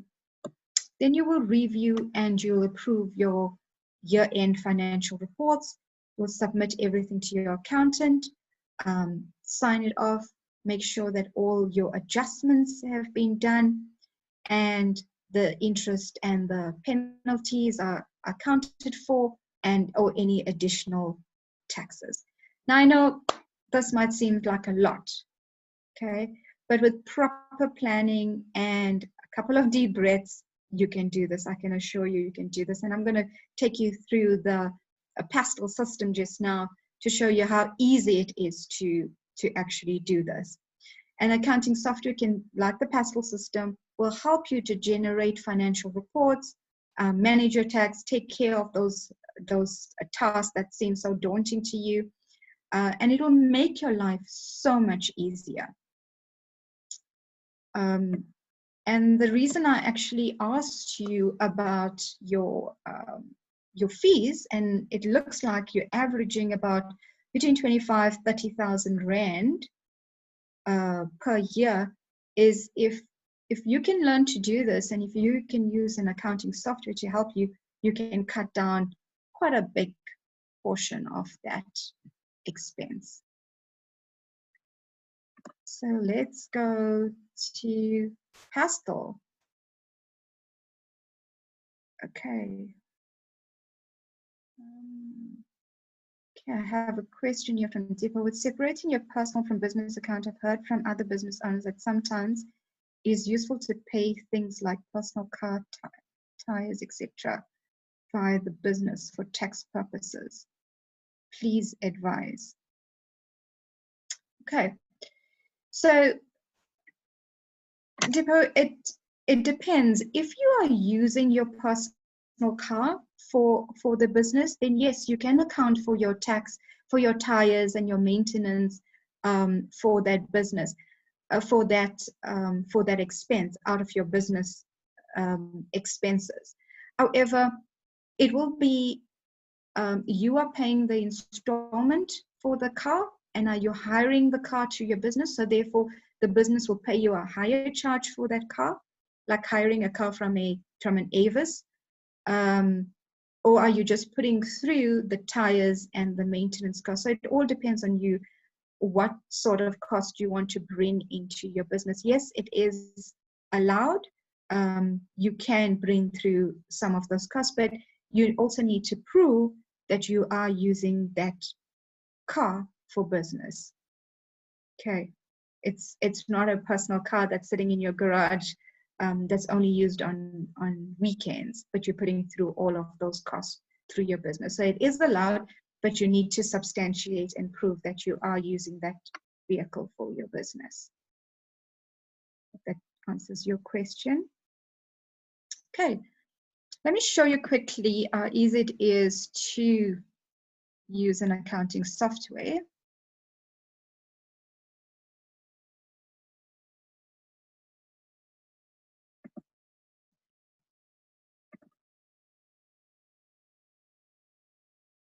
Share the screen.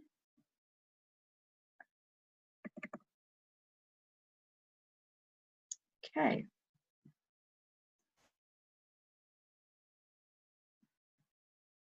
Okay, so I want to open up a new company. This is Pastel that I'm using. I'm going to go to File. I'm going to say New. Let's call our company, we use Reliable Auto Repairs. The name of our company, Reliable Auto Repair. So I'm going to call it Reliable Auto Repair.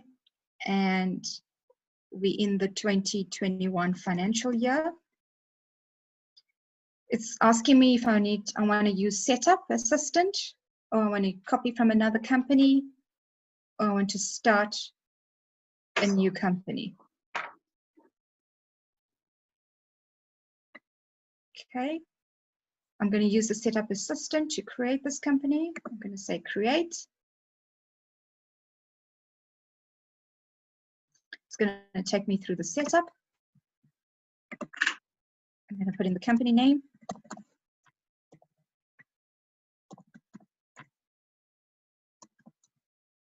Reliable.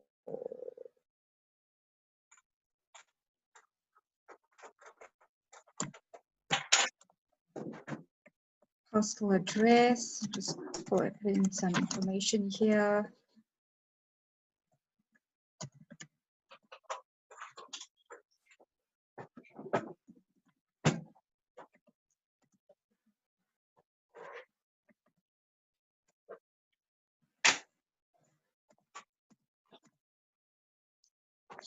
Here you can put it in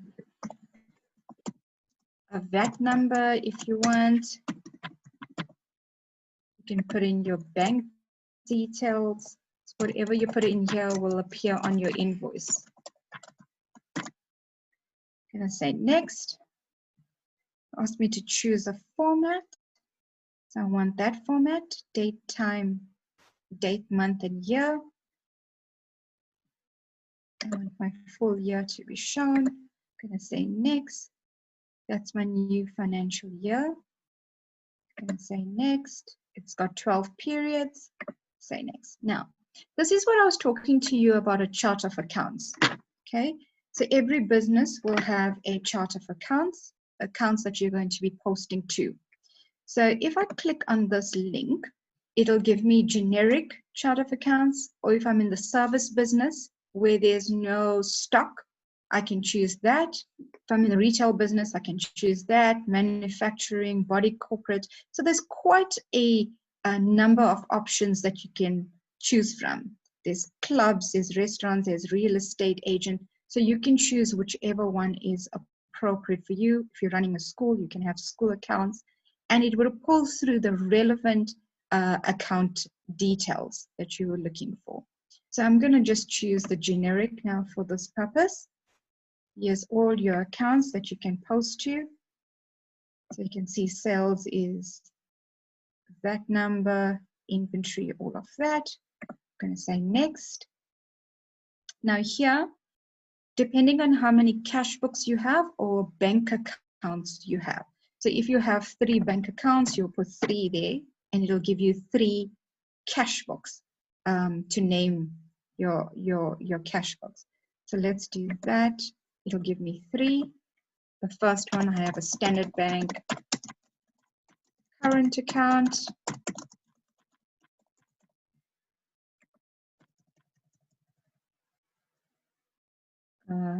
If you have a FNB account, or you have a Market Link savings account.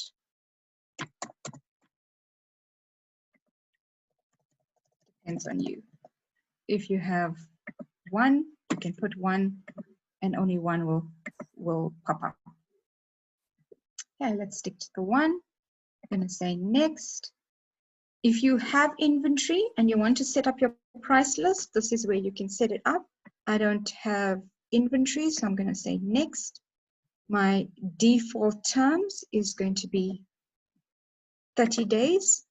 That's how many days I'm going to give my customer to pay, or I can change it to current. As soon as I issue an invoice, they need to pay. Let's leave it at 30 days. Next, open item. I want to see all my invoices, and I want to see all my and what my payments have come through. Next, and this I can help you set up. Paper, I'm going to use plain paper to print. Next, it's a single sheet, it's not continuous paper. Next, confirm your choice. And you're good to go. Create your company.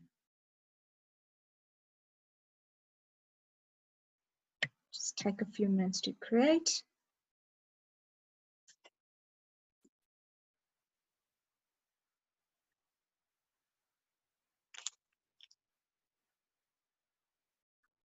Okay, operations finished. Okay, it's asking me to create the password. Yes, we in April, let's just say April 001.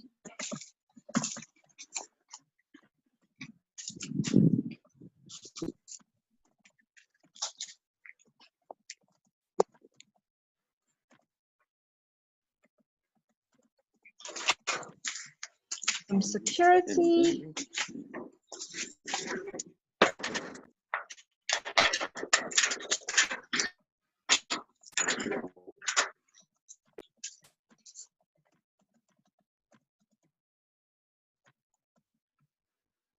Okay, and there's your company created. Now, if you want to do invoices, you just go File, Process, Customers. Your customers will come up. Your invoice screen will come up. You go to that customer tab. There's no customer setup. So you just, okay. So you just need to go and add in your customers under setup. You can go to add in your customers. Okay, I have a couple of screens open here, so it's not. Why are we here? Why are you here? What is most important to you right Okay, somebody. Your relationship with time and everything else in between, as we are all trying to voice. Hi guys, can you hear that voice? Profound historical moment. Talk to me. 011 883 0702. You can call me directly. Let's have a little bit of a philosophical chat. Okay, I'm just going to mute myself for a while and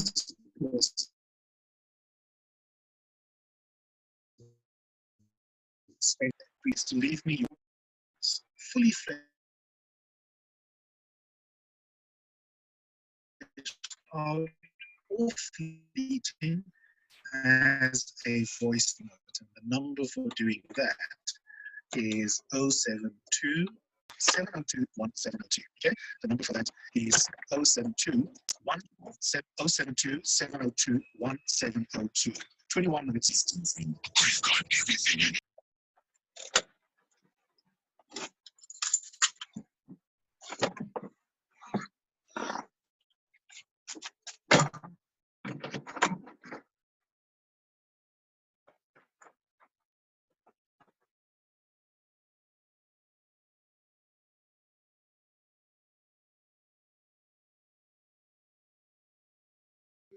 Hi, Cheryl. Is there something you needed?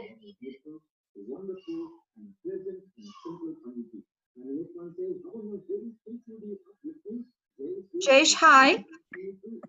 Yes. I don't know if there's that screen, you can hear that background. Sorry, I can see your screen, Cheryl.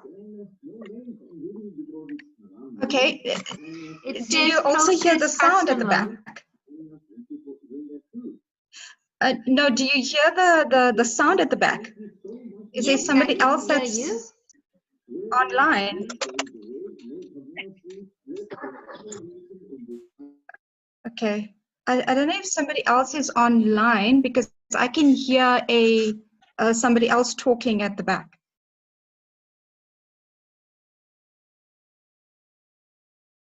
Okay, that's gone now.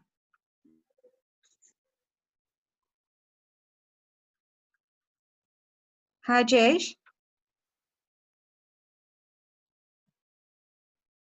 Okay, let's continue, guys. So this is where you will set up a customer, and as you raise the invoice on the customer, that will pull through on your account. So there's no records here. We'll go into add, and we will add a customer, and that pulls through. So obviously this company is still setting up. So you will see all of that come through there. Then so that's where you go to raise and invoice. Then we go to view. Under view, all your invoices, all your customers that you capture, your suppliers, and you process your journals and your cash book, your bank recons, all will pull through to your list of financials. The list of financials is listed under the general journal, your financial reports that will pull through on a TB. Just close this.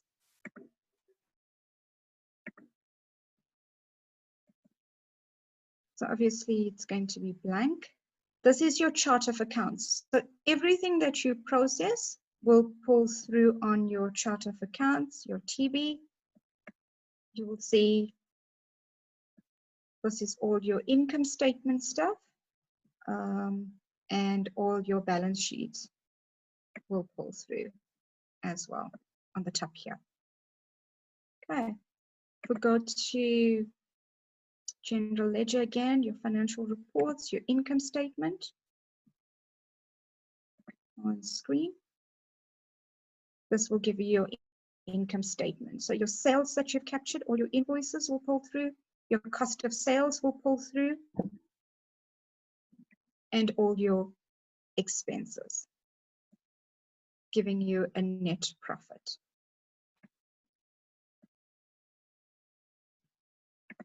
Let's look at the balance sheet.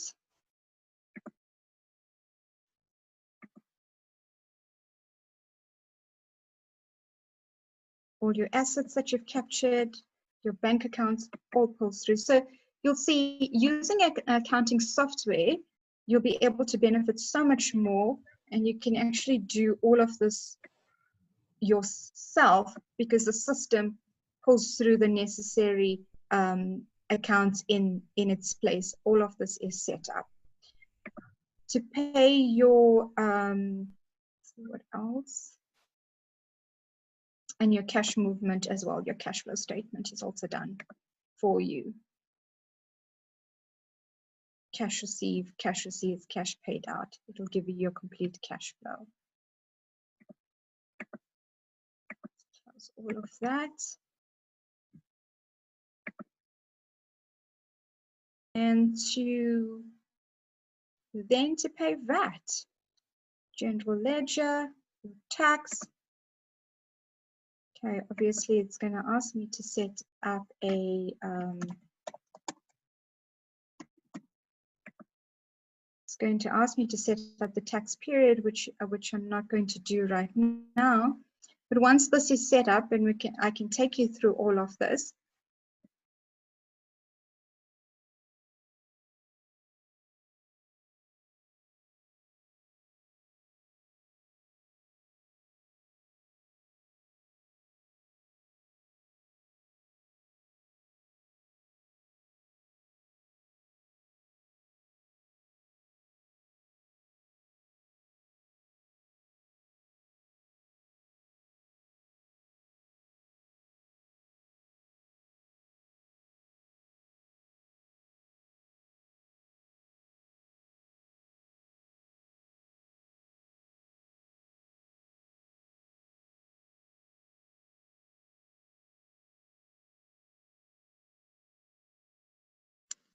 Hi guys, not too sure what happened there. I lost my connection.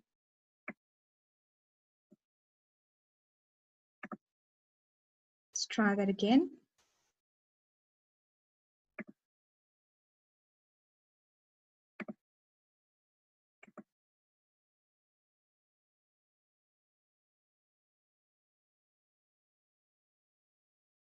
We stopped at the tax report. So this is where you go to print out your tax report, and that will give you your amount that's due to SARS. So it'll give you all your sales amounts and all your payables that you've paid on all your expenses, and the net amount is what you then declare to SARS. So that in a nutshell is what an accounting software can do for you. The cost of this is probably under 300 Rand a month that you can pay for your accounting software. We've gone through all of the details of finances, all the terms and concepts of finances. You understand the entire accounting cycle. So you are able to do this, and that will save you quite a bit of money in your business. And at the end of the financial year, all you got to do is go in and print out your financial reports, your TB, your income statement, your balance sheet. Submit that together with your detailed GL transactions. Submit that to your accountant, and your accountant will be able to produce your financials. And for that, the cost of it for a small business is not more than 2,500 Rand at the end of the year. But all your VAT submissions, submitting online via e-filing, you'll be able to do all by yourself. So that is in a nutshell what the basic functions of financial accounting for the business entails. And I do hope that was of value to you guys. Love spending the time with you this morning. Once again, wish I could see you all. But yeah, all the best. And if you have any questions, you're more than welcome to email me, and let's chat further. Thank you, Jayesh.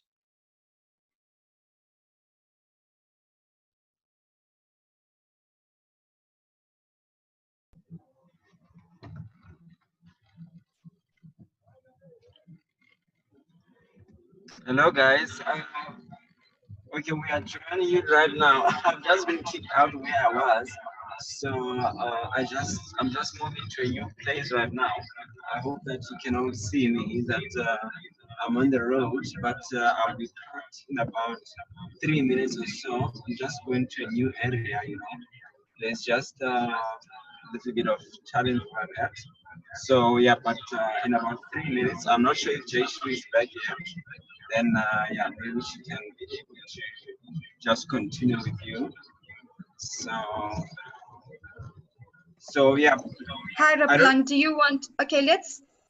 While Rapalang is getting to his destination, maybe we can look at some of the questions that have come through. Is that fine, Rapalang? Yeah, you can take some few questions that are there, and then yeah, then you can choose the question, and then you can be able to start the meeting when the questions are already done. Hi, Sheryl. Hi, Hi, everyone. So while we have Sheryl on the line, are there any questions for Sheryl from anyone? All of the documents will be shared with all of you guys after the session.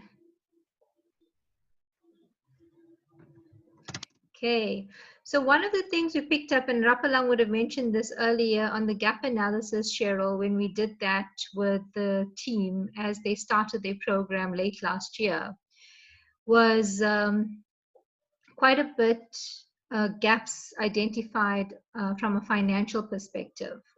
So for those of you that need one-on-one sessions with Sheryl, after Rapalang and I have our one-on-ones with you, will document what you need from a finance perspective. So we'll take that to Sheryl, and if she can help from a technical mentoring perspective, we'll schedule those slots with you guys as well. So if you need to look at your finances, your processes around your finances, we can link you directly with Sheryl or any other financial technical coach or mentor that we can identify. Okay, so there's perfect. 2 questions from Gugu. Rapalang, can you just facilitate for the next 10 minutes, and then I'll join you guys at about 12 o'clock. Can you see the questions, Rapalang? Oh, yes. Yeah, I'm settled now. I can see the questions Okay, from. great. So if you can just facilitate for the next 10-15 minutes, I'll join you guys in a little bit. Okay, so Google want to know, can you do codes on Pastel? How can you work out cost of sales from different suppliers and add them on? So that is the first question. And then the second question is, margins are different for different suppliers. Can we set them up? Can we set that up on Pastel? So those are the questions, Sheryl. Maybe you may want to. The first question. Okay, so the first question on the cost of sales, the cost of sales is actually the invoice that you will capture against the sales. So you need to set your margins. But yes, if you set up a price list for a specific customer with your margins plugged into that price list, then Pastel will definitely recognize that margin every time you invoice the supplier. The same with margins. Yes, that functionality is available on Pastel for you to set up.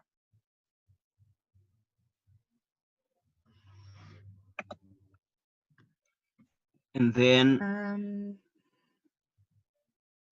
yeah, so the margins can be set up, and I'm looking at the questions now. The margins can be set up and the cost of sales can be set up on Pastel. So I don't know, Sheryl, for those who don't have, but I know that most of the guys in the team, they have their own accountants and all of that. So for someone who does not have an accountant because they can't afford them, or they don't have a Pastel, maybe also because they don't know how to use it or they can't afford it. So what are other alternatives on your Excel that one can use if they have the right templates, how reliable that system is, and you know, if someone just want to use a manual process like the Pastel system? So you can account for it manually. You can do your income statement, your budgets, your cash flow system on Excel. If you're going to capture all of your invoices and manage all of that on Excel, yes, you can do that, but you can. It's not entirely reliable, so you can miss out things as you go along. You know, it would seem that most people are paying their accountant an average of 25,000 Rand per year for them to do that. What I was suggesting is get an accounting system. So your most viable one is your online system with Pastel, and that's about 250 Rand a month, where it'll help you to manage your accounts properly. And you know, that cost will be minute compared to what you're paying your accountant for. And some of them are paying 2,500 or 2,000 Rand a month. But yes, you can do that manually on Excel, but a proper accounting system will be more viable. Okay, sure. I don't see any questions that that is coming from the guys. I don't know if those were just all the questions that we had. So otherwise, then if that's all the questions they had, I don't know, Cheshi, if there's anything from your side. No, that's fine, Rapalang. Thank you so much, Sheryl. That was great. We can actually get on to the other meeting, Rapalang. I'm just going to stop the recording as soon as Sheryl does her closing and you do your closing, and then we will start our meeting, and I'll record the meeting as well so that those that haven't been able to join us will share the meeting with them afterwards as well. So you can do your closing, Rapalang and Sheryl. All right, so thank you so much, Sheryl, for the valuable session that we had today. And yeah, I know that at least today the entrepreneurs were not that hectic like last week. So the attendance was quite great as well. And the engagements were there. So yeah, thank you so much for the valuable session. I hope that most of it was really relevant content, and yeah, so most of what Sheryl has shared, the tools and everything, so we'll be able to email that to you so that you are able to then reflect on some of the things that he has said. And then yeah, I think that would really be helpful. So once Sheryl has sent it to me, then I will circulate it to you guys, and then yeah, we can be able to take it from there. Okay, Sheryl, over to you. Okay. Thank you so much, guys. Thank you so much, guys. It was really quite an experience doing the webinar. So it was yeah, I learned a lot from this webinar session, and yeah, going forward, I'm looking forward to doing more sessions like this. I think quickly, somebody just posted a question here. Is it only for invoicing, or can you do quotations? Ezekiel, yes, you can do quotations as well. So it's a fully fledged accounting system that will do everything that you want it to do, including payroll. So thank you, guys, and all the best with your business. Yeah, I think he was also asking if you are able to do projections on Pastel. I'm not sure if you're able to do projections like you would do on an Excel spreadsheet. Yes, so your projections, what you can do is you can download your income statement, your balance sheet into Excel, and then do your projections on the Excel basis. So you have actual information on Pastel, and you can do your projections on Excel. You can set that up. So budgeting? So budgeting you can do on Excel. Oh, okay. So we'll make a note of these questions, Sheryl and Rapalang. If you can make a note of the questions from the Q&A slot, I'll make sure the chat is copied and pasted. So if there's anything else, Sheryl will pass that on to you. And when you share your notes and presentations and any templates you have with us, we'll then share that with the delegates as well. Okay, excellent. Okay, Thank you. That's a wrap, guys. Thank you so much. Thank you. Bye. Okay. For the PROPreneurs, please stay online. We'll continue with our meeting now.